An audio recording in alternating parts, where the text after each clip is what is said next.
What's good, super friends? It's your Tío Pepe representing the West Side, Sunland Park, 575, here to tell you about our Patreon. Let's go, cruising down the I-10, podcast be bumping, TAC on the mic, the homeboys be nuttin', knowledge bombs be dropping like with Stephen Hawking, and the laughs keep coming like with Jimmy Fallon, but you wanna be a homie, VIP, MVP, take the first toke, but it's only $2 so you don't choke, episodes be ad-free, a week early, gluten-free, and of course, no MSGs, hook you up each show with the weekly shout-out, send you stickers to flex in the Walmart checkout, Patreon.com/technically a conversation. Cheaper than cigarettes at the gasoline station. Patreon.com/technically a conversation. Link in the show notes. Thank you for your donation. Our founding fathers have been attributed to greatness from penning the Declaration of Independence and the Constitution to leading us in war and becoming some of our most important public figures in history, some even becoming the first presidents of the United States. In a segment I like to refer to as Boozy, Floozy, or both, I will challenge José to guess their vice and bring up some of their drama on this episode of Technically a Conversation.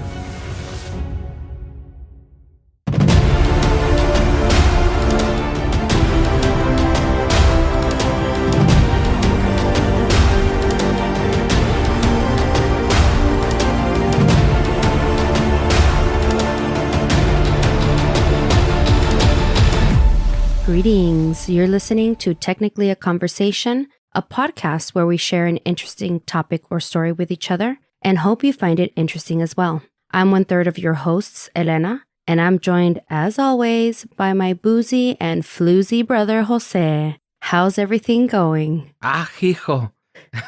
It's going great. How's everything going with you? Pretty good. I'm back to working nights, super friends. So I'm in the midst of adjusting my sleep schedule once again. Shout out to all my gravies. Your service and whatever it may be is greatly appreciated by someone, I'm sure. By capitalism. Well, I mean, we can't just talk about, there's a lot of people that work night shifts. No, I know. I'm just joking. A lot of different types of people, if you catch my drift. So I understand the boozy, but what's up with the floozy? Oh, we'll get into that a little bit later. You know how I like to tie my greetings in with what I'm talking about. Interesting, to quote Isela. Is it really interesting? I ask myself that every time she says that. A very unenthusiastic interesting. Interesting. So, in the month of February, we celebrate none other than our fearless leaders. Whatever could I be referring to, José? President's Day. That's right. This year it lands on February 19th, which is the third Monday of February. That's usually when it lands. And what better way to celebrate than by talking about our founding fathers? Pop quiz hot shot. Who are our founding fathers? I don't know if I can answer all of them, but I know George Washington, Thomas Jefferson, John Hancock is one of them because he signed the largest on the Declaration of Independence. He did sign, but he's not part of the founding fathers. Benjamin Franklin. Yes. John Adams. Yes. That's all I know. I'm Mexican, so I don't really care. That's pretty good. James Madison, Alexander Hamilton, and John Jay, whoever the fuck that guy is. Oh, yeah. Hamilton was the bomb. I love that musical. I've heard. I actually should have watched it, but I didn't have the time to, but I will after this. It's really, really good. Yeah. The music is amazing, yeah. Okay. So doom scrolling on Instagram was the inspiration for today's topic, which I've cleverly titled Boozy and Floozy, the Founding Fathers. I feel like we should have a little song there or something. We should. Come up with something. I'm sure you'll come up with something good. Yeah, I'll see what I can do in post. Boozy and Floozy, the Founding Fathers. History Unleashed said it best. No known author. This and all sources in our show notes. Show notes. Quote, imagine a nation built on ale-fueled debates, Could you just imagine what those conversations would be like, Jose? That sounds like just about every conversation I have with my dad. I wouldn't doubt it. They're usually all ale-fueled debates. Yeah, very true. I can attest. According to the same video, even the kids prefer to drink a pint over water. I prefer to drink a pint over water myself. But could you just imagine what it must have been like when they were putting together the Declaration of Independence? I envision it something like this. Dude, you know what would be cool? If we put somewhere in there that we are all created equal. And then someone else would say something like, yeah, and all we want in life is like life, liberty, and the pursuit of happiness. And then someone in the background shouts, and some strippers. We can't put that in there, Jefferson. Go home. You're drunk. Who's this Bill and Ted putting this shit together or what? Yeah, except it would be in their dialect and language with the thous and the thuses or whatever. I mean, I don't know. That's just kind of how I envision it would have gone down. I didn't know how they spoke back then. And their powdered wigs. There were a lot of powdered wigs back then. A lot of them. They're probably falling off in their drunken stupor. So George Washington might not be credited with being an author of the Declaration of Independence, but he is credited with being the first president of the United States. Besides his wooden teeth, Jose, what else do you know about this founding father? Wasn't he the one that cut the cherry tree or the apple tree or some shit? And he couldn't tell a lie? Yes. I'm thinking he might have been able to tell a lie. We'll go into that a little bit later. I heard his teeth weren't really made out of wood either. They were made from like slave teeth. I don't know about the slave teeth part, but you're right. They were not made out of wood. And I'll go into that a little bit right now. George Washington was a regular drinker, as so am I. According to the Thrillist.com, an article by Ted Smith, Washington would down a bottle of Madeira at night, a fortified Portuguese wine over whiskey, as his choice of strong liquor. Lame. No, just kidding. I don't know. I don't know what Madeira wine tastes like, so I can't really judge him. Yeah, I don't think I've tried it either. He often accompanied that bottle with rum, punch, or beer. My man. In that time period, that was also considered child's play. In other words, that was relatively a slow night, if you know what I mean. Washington could definitely hang. However, he once drank enough fish house punch that the thought of it made him sick and couldn't even mention it by name in his diary for 3 straight days. What alcohol does that for you? For me, it's tequila. Guacala. Yeah, tequila will fuck me up for sure. Yeah. So what is fish house punch, you might ask? Great question, Jose. That was actually a question that I had. All right, so what it is, it's a strong rum-based punch containing peach brandy, rum, and cognac. This drink is usually served over ice and garnished with lemon slices. And if you Google it, it's actually, you're going to see several variations of the drink, but that's like the gist of it. That's like the main components of what a fish house punch is. Very interesting. Yeah, like Isela would say. Washington loved to booze it up so much that his expenditure for alcohol in 1775 was 1,000% higher than the average maintenance of that habit, like other people's habits. Oh, wow. 1,000%. I'm surprised he didn't die of sclerosis or something. I know, right? A lot of these guys kind of lived a long time, so I don't know. 7% of his income while in office was spent on booze alone. When they celebrated the writing of the Constitution in an infamous farewell party, their tab totaled 89 pounds, 4 shillings, and 2 pence, or what the Washington Post estimates as $15,400 in 21st century dollars. Damn, girl. I know. Some have even speculated that the total was much higher at $17,523 because their party included 45 gallons of booze.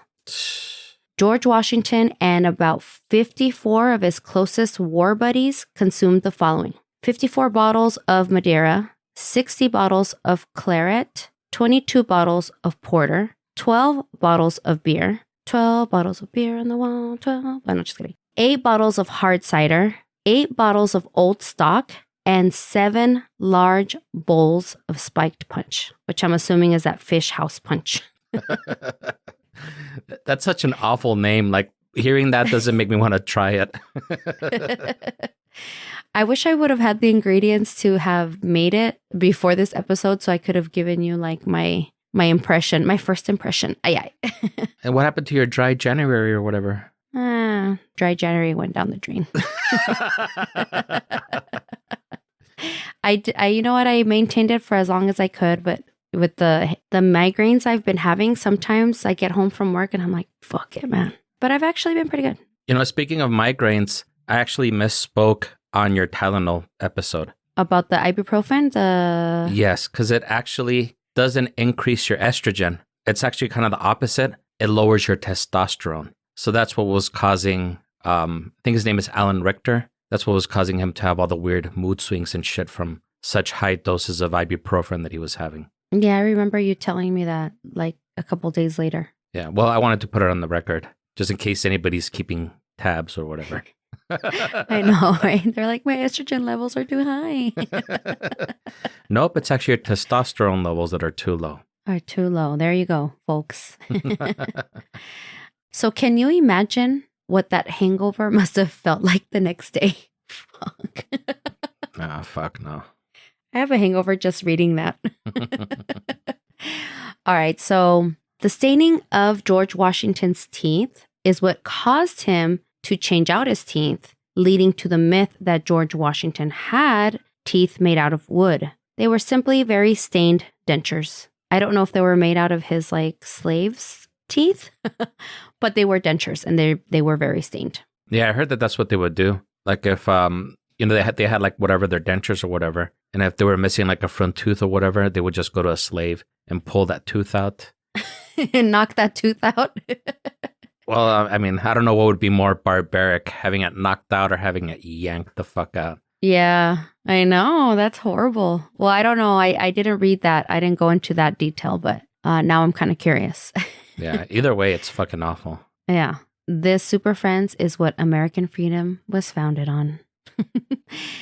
Jose, was George Washington considered a ladies' man? I don't think so, because, I never heard anything about that. I think he was married to like Mary Washington or something. Martha. Close. It's always Martha. It's the same thing in Batman v Superman. It's Martha.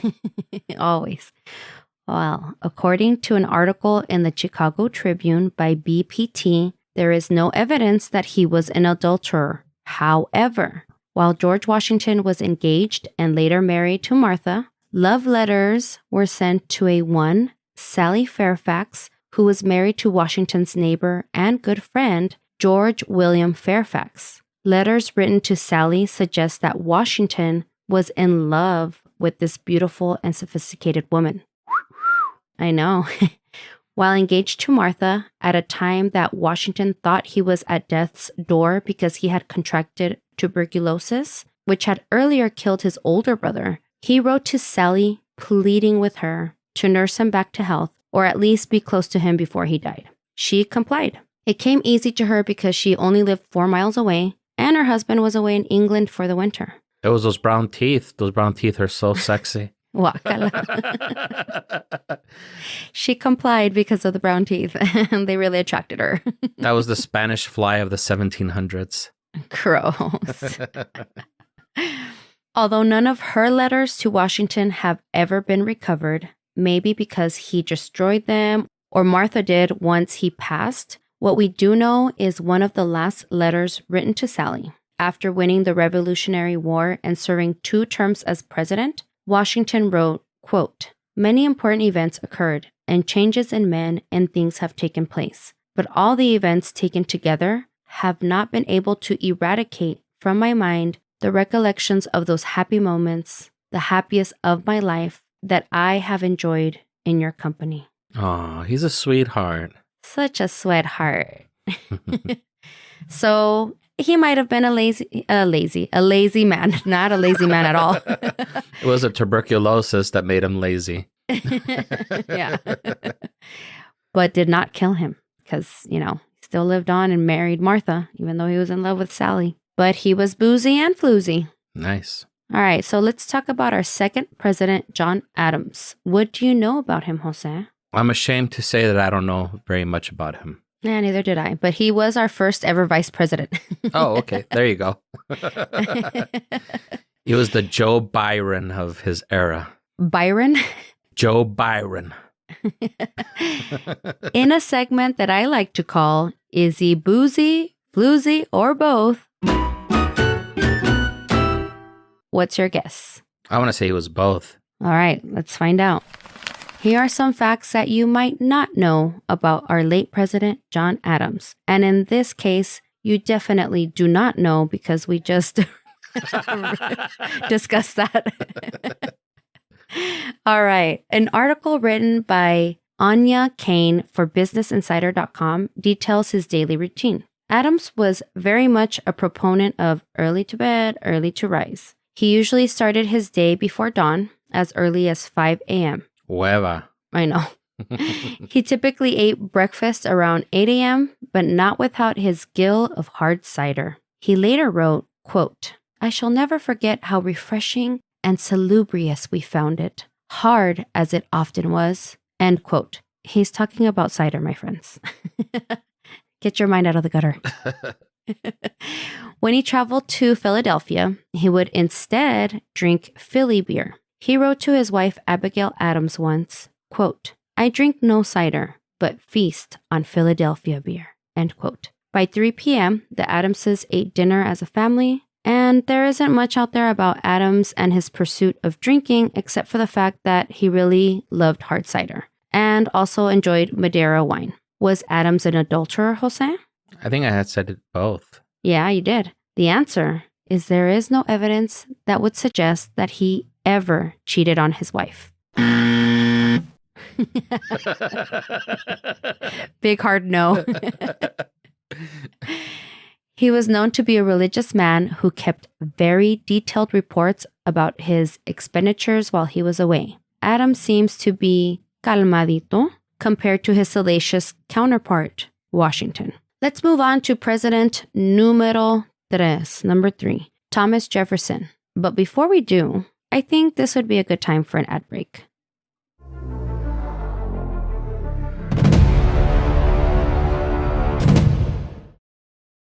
Welcome to Hashtag History. I'm Rachel. And I'm Leah. And if you're a history nerd, Or even a history hater. this is the podcast for you.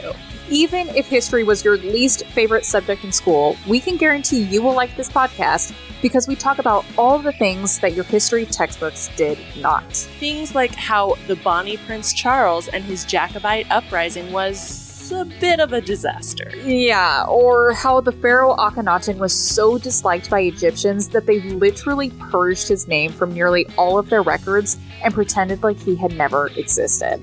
And we do all of this while drinking and rating a custom-made cocktail specific to that week's topic.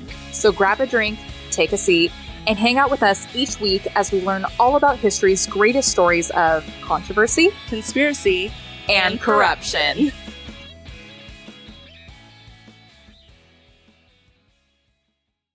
Welcome to Scary Savannah and Beyond. We're a podcast based in the Savannah, Georgia area. Savannah is widely known as the most haunted city in America. We bring you stories not just from Savannah, but from all over. Thus, the Beyond. We cover a myriad of topics on our show, including the paranormal, oddities, unsolved mysteries, true crime, and bi-weekly reports from our local police blotter. We also do a weekly segment called What We're Watching. And we'll also discuss the ongoing antics of our two furry canine friends on our segment, Layla and Coffee Talk.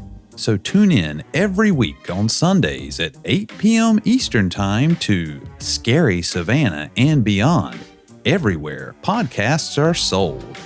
You know podcasts are free. What do you mean free? I'm doing this for free? That's scary. No, that's Scary Savannah and Beyond.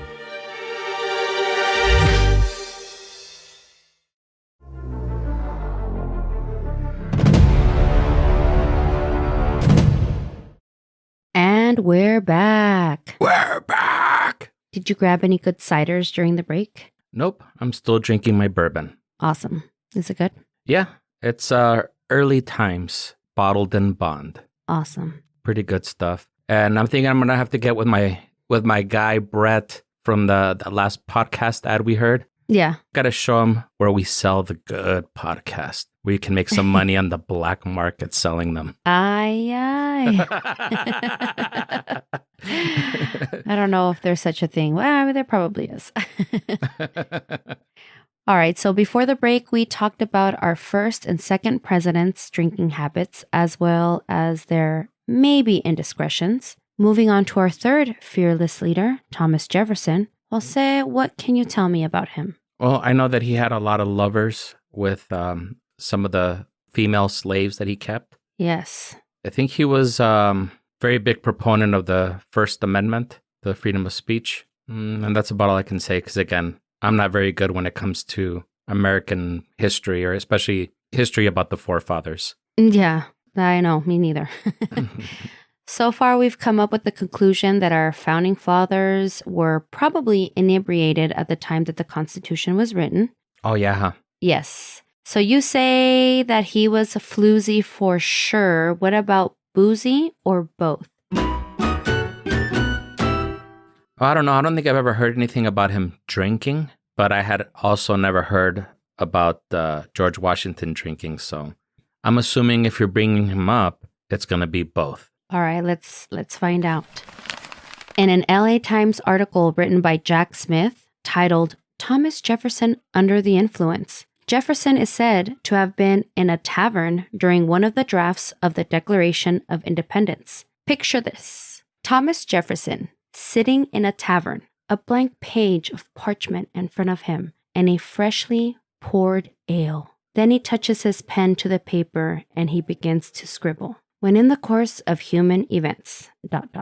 How interesting to think that Jefferson and the others may have been under the influence of writing one of the most important documents in history. This might be the reason why inalienable is misspelled as unalienable. In some other of his writings, he writes inalienable correctly. The scenery might also be the reason why he left out women in the phrase, "We hold these truths to be self-evident that all men are created equal." Or maybe we can just blame the patriarchy for that. Definitely the patriarchy because they didn't even have the right to vote. Right? Speaking of patriarchy, did you know how much of a man whore Jefferson was? Well, you just told me earlier that you did.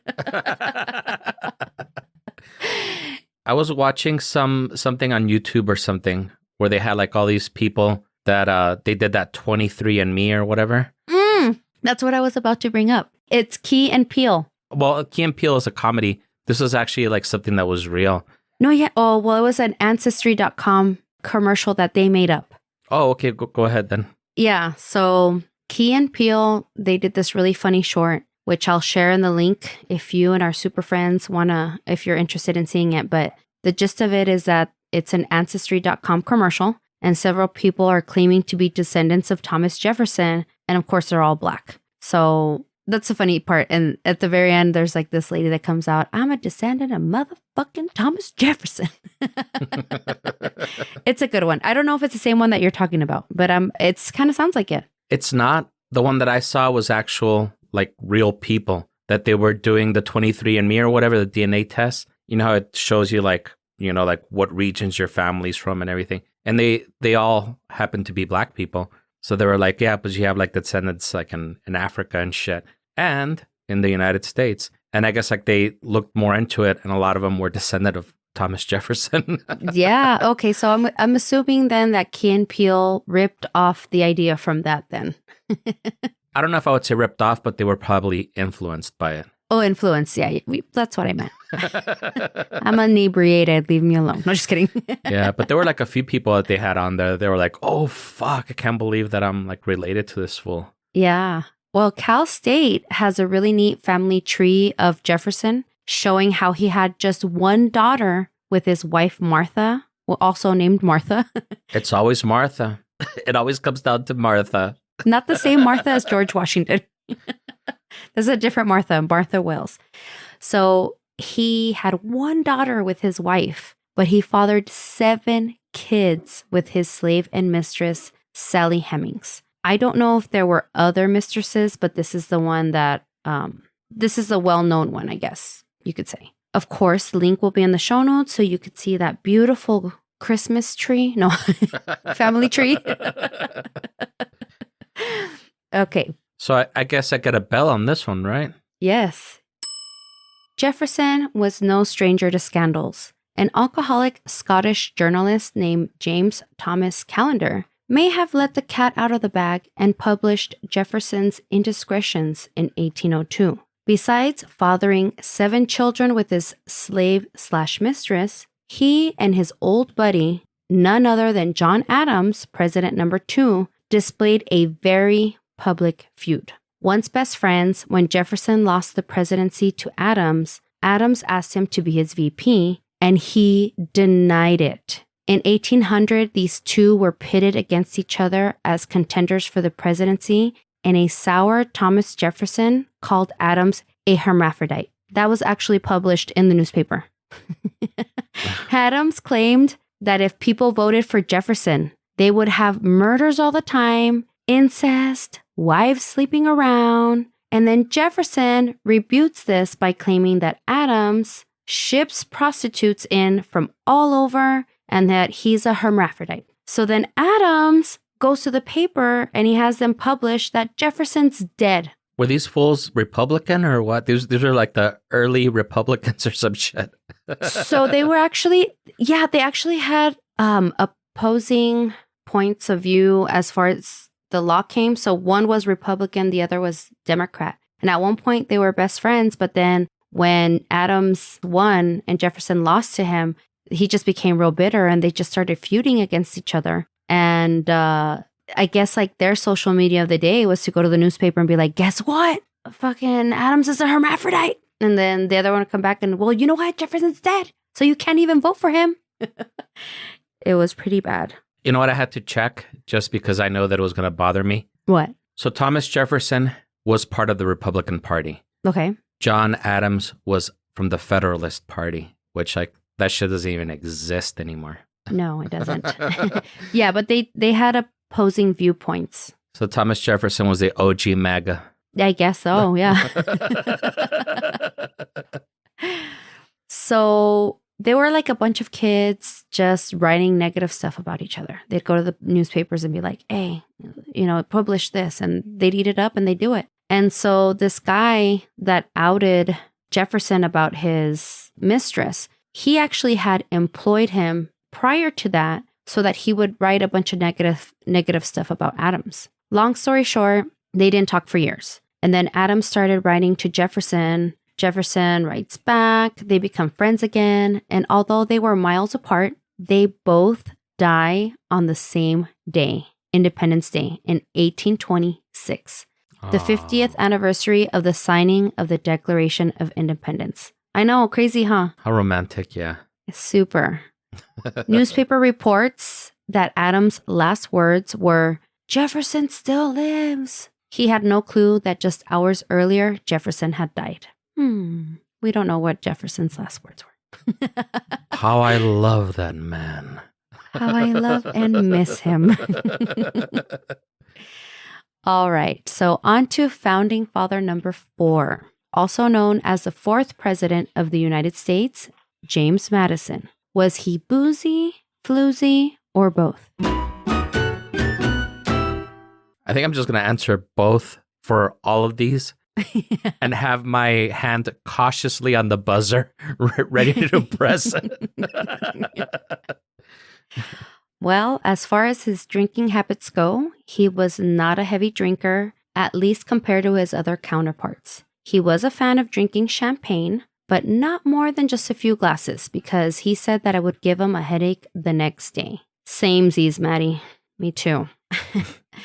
This mild-mannered guy had no children of his own, and accounts of his dating life didn't really start until his 40s when he courted the widow of Quaker lawyer John Payne Todd, a Mrs. Mary Todd. Mary, this is not Martha, the mother of a 2-year-old son, was quite the looker and caught the eye of Jimmy.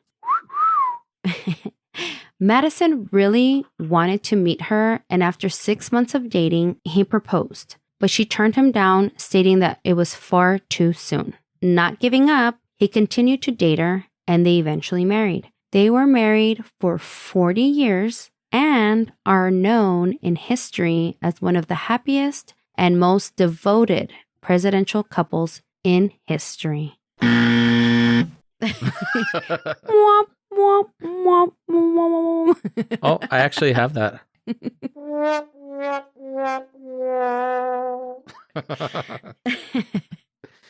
All right. Founding father number 5, Benjamin Franklin. What can you tell me about him? I'm sure you can come up with something on this guy. Yeah.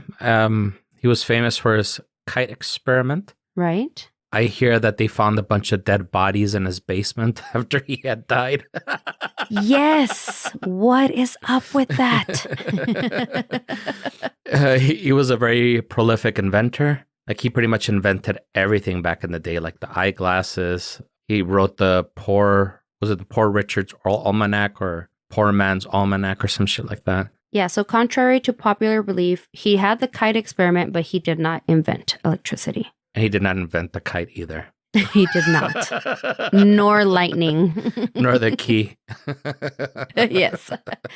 He was also the only one who signed all 4 of the documents that helped to create the United States. The Declaration of Independence in 1776, the Treaty of Alliance, Amity, and Commerce with France in 1778, the Treaty of Peace between England, France, and the United States in 1782, and I must have forgotten to write the 4th, which I'm assuming is the Constitution, which I have no idea what year that was in. All right. Was he boozy, floozy, or both?